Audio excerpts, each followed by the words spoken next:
Hello दोस्तों, नमस्कार। आप सभी का बहुत बहुत स्वागत है हमारे YouTube channel online Hindi Vipin Kumar में। आज मैं संस्कृत के महत्वपूर्ण कवि दंडी के बारे में चर्चा करूंगा।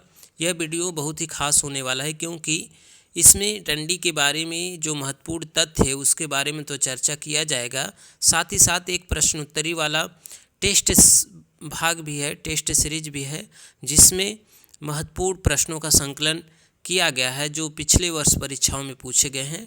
तो आप लास्ट तक ज़रूर देखिए। इस वीडियो से पहले कालिदास, भास, भारवी और माघ कवियों के बारे में भी चर्चा किया जा चुका है, तो डिस्क्रिप्शन में उनका लिंक है, वहाँ पे जाकर भी आप देख सकते हैं। तो चलिए शुरू करते हैं महाकवि दंडी के बारे में। शुरू करने से पहले एक गुजारिश है, अगर आप हमारे चैनल में नए हैं तो लाइक, सब्सक्राइब, शेयर कर दीजिए। चलिए शुरू करते हैं। देखिए, जो दंडी हैं संस्कृत के महाकवि माने जाते हैं। इनसे अधिकतर प्रश्न आता है टीजीटी पीजीटी में, तो इनको ध्यान से देखना है। इनके बारे में चर्चा किया जा रहा है कि जो दंडी हैं उनका समय है लगभग 600 ईस्वी के आसपास माना जाता है। इसको ध्यान रखना है, 600 ईस्वी के आसपास इनका जो समय है वह माना जाता है। इनके विषय में जो जीवन चरित्र है, इनके विषय में उसका एकमात्र आधार है कीरा अवंती सुंदरी कथा। अवंती सुंदरी कथा जो इनकी रचना है उसके आधार पर इनका जीवन चरित्र प्राप्त होता है। तो अब इनके महत्वपूर्ण तथ्यों के बारे में चर्चा करेंगे। देखिए, महत्वपूर्ण तथ्य क्या दिया हुआ है कि दंडी किरातार्जुनीय महाकाव्य के जो रचयिता भारवी हैं उनके क्या हैं, प्रपौत्र थे। ठीक है, तो जो दंडी हैं वे भारवी के प्रपौत्र थे, इसको ध्यान रखना है।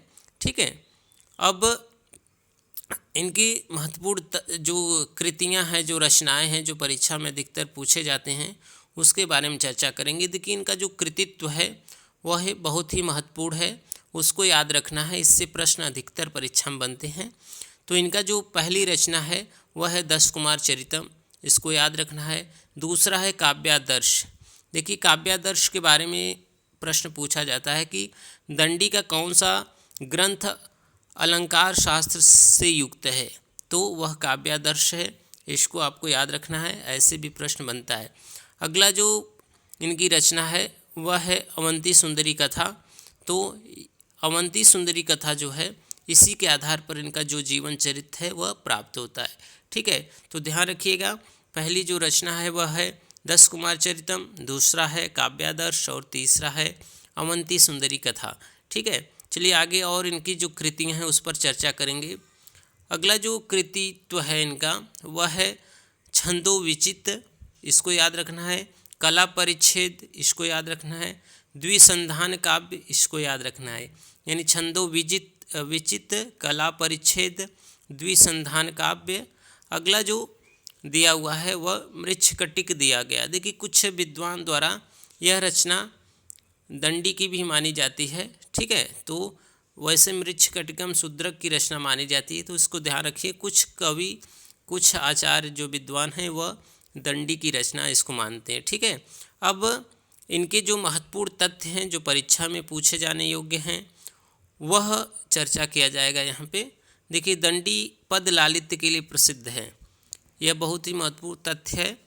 दंडी पद लालित्य के लिए प्रसिद्ध है। इसके पहले मैंने ये बताया था पिछले वाले वीडियो में कि उपमा कालिदासस्य भारवी अर्थ गौरवम दंडिनः पद लालित्यम माघे संति त्रयगुणा। यानी जो दंडी है वह पद लालित्य के लिए प्रसिद्ध हैं, इसको आपको ध्यान रखना है। ठीक है, और साथ ही साथ जो दंडी हैं वे वैदर्भी शैली के कवि हैं। ठीक है, इसको याद रखिएगा, पद लालित्य के लिए प्रसिद्ध है और वैदर्भी शैली के लिए के कवि हैं। और एक या और ध्यान रखना है बात कि जो दंडी हैं वह अलंकारवादी आचार्य माने जाते हैं और इनका जो अलंकार से युक्त रचना है वह है काव्यादर्श। तो इससे भी प्रश्न बनते हैं। ठीक है, वह देखिए दिया हुआ है कि काव्यादर्श जो रचना है वह अलंकार शास्त्र की रचना है, इसको याद रखना है। ठीक है, साथ ही साथ कुछ महत्वपूर्ण तथ्य के बारे में और भी चर्चा कर लेते हैं। यहाँ पे जो दंडी हैं वे वैदर्भी शैली के वैदर्भी शैली के कवि माने जाते हैं। ठीक है, जो दंडी हैं वे वैदर्भी शैली के भी कवि माने जाते हैं, तो इसको भी याद रखना है, वैदर्भी शैली के भी कवि माने जाते हैं। ठीक है, और साथ ही साथ जो दंडी हैं वह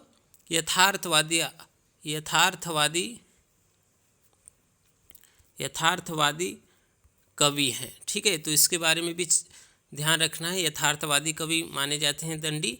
चलिए अब इनके जो महत्वपूर्ण प्रश्न है जो पिछले वर्ष परीक्षा में पूछे गए हैं, साथ ही साथ कुछ अन्य महत्वपूर्ण प्रश्नों के बारे में चर्चा करेंगे। देखिए पहला जो प्रश्न दिया हुआ है, काव्यादर्श के रचनाकार निम्नलिखित में से कौन है। ध्यान दीजिए, पीजीटी 2005 में पूछा गया प्रश्न है। तो काव्यादर्श के जो रचनाकार हैं वह दंडी हैं, तो ऑप्शन नंबर यहाँ पे डी सही हो जाएगा। चलिए अगला जो प्रश्न दिया हुआ है कि कौन सी रचना कालिदास की नहीं है। मेघदूतम, अभिज्ञान शाकुंतलम, रघुवंशम। तो यह तीनों रचना तो है, लेकिन 10 कुमार चरितम अभी हमने पढ़ा वह किसका है, दंडी का है, तो इसको याद रखिएगा। चलिए आगे बढ़ते हैं। अगला जो प्रश्न पूछा गया पीजीटी 2003 में, कला परिच्छेद के रचनाकार कौन है। तो यह दंडी की रचना है, तो ऑप्शन ए सही हो जाएगा। देखिए यहाँ पे प्रश्न पूछा है टीजीटी 2010 में कि दंडी के काव्यशास्त्री ग्रंथ का नाम क्या है। तो इनका काव्यशास्त्री यानी अलंकार से युक्त जो ग्रंथ है वह काव्यादर्श है, तो ऑप्शन नंबर यहाँ पे सी सही हो जाएगा। ठीक है, चलिए अगला जो प्रश्न दिया हुआ है महत्वपूर्ण प्रश्न है, संस्कृत काव्य में पद लालित्य के लिए किसकी प्रसिद्धि सर्वाधिक है। यानी अभी बताया गया कि दंडिनः पद लालित्यम, यानी जो दंडी है वो पद लालित्य के लिए प्रसिद्ध हैं, तो ऑप्शन नंबर डी यहाँ पे सही हो जाएगा। चलिए अगले प्रश्न की तरफ बढ़ते हैं। अगला सूची 1 को सूची 2 से मिलाना, यह टीजीटी 2004 में पूछा गया प्रश्न है। इसमें दिया है 10 कुमार चरितम, तो 10 कुमार चरितम है दंडी का। नैषधि चरितम तो यह श्रीहर्ष का है। उत्तर रामचरितम यह भवभूति का है। ठीक है, तो इस प्रकार से यह सही हो जाएगा, और यहाँ पे जो ऑप्शन सी दिया हुआ है वह यहाँ पे सही हो जाएगा। चलिए अगले प्रश्न की तरफ बढ़ते हैं कि कला परिच्छेद के लेखक हैं। यह भी देखिए पूछा गया टीजीटी 2003 में प्रश्न है, कला परिच्छेद के लेखक कौन है। तो कला परिच्छेद किनका रचना है, दंडी का है, तो ऑप्शन नंबर सी यहाँ पे सही हो जाएगा। चलिए अगला जो प्रश्न पूछा गया है, आश्रम पद्धति प्रवक्ता 2015 में पूछा गया प्रश्न है, दंडी निम्नलिखित में से किस प्रकार के आचार्य हैं। तो वे किस प्रकार के आचार्य हैं, अलंकारवादी हैं, तो ऑप्शन नंबर ए यहाँ पे सही हो जाएगा। चलिए आगे बढ़ते हैं। फिर आश्रम पद्धति प्रवक्ता जो 2015 का प्रश्न है, काव्यादर्श किसकी रचना है। तो काव्यादर्श दंडी की रचना है, तो ऑप्शन यहाँ पे भी सही हो जाएगा। अगला प्रश्न पूछा है कि अवंती सुंदरी कथा के लेखक कौन है। अवंती सुंदरी कथा के लेखक जो हैं वह हैं दंडी, तो ऑप्शन नंबर ए सही हो जाएगा। अगला है प्रश्न पूछा है पद लालित्य के लिए जाने जाते हैं। तो पद लालित्य के लिए कौन जाने जाते हैं, दंडी जाने जाते हैं, तो ऑप्शन बी सही हो जाएगा। अगला देखिए प्रश्न पूछा है दंडी किस शैली के कवि हैं। तो अभी बताया गया है दंडी वैदर्भी शैली के कवि हैं, तो ऑप्शन बी सही हो जाएगा।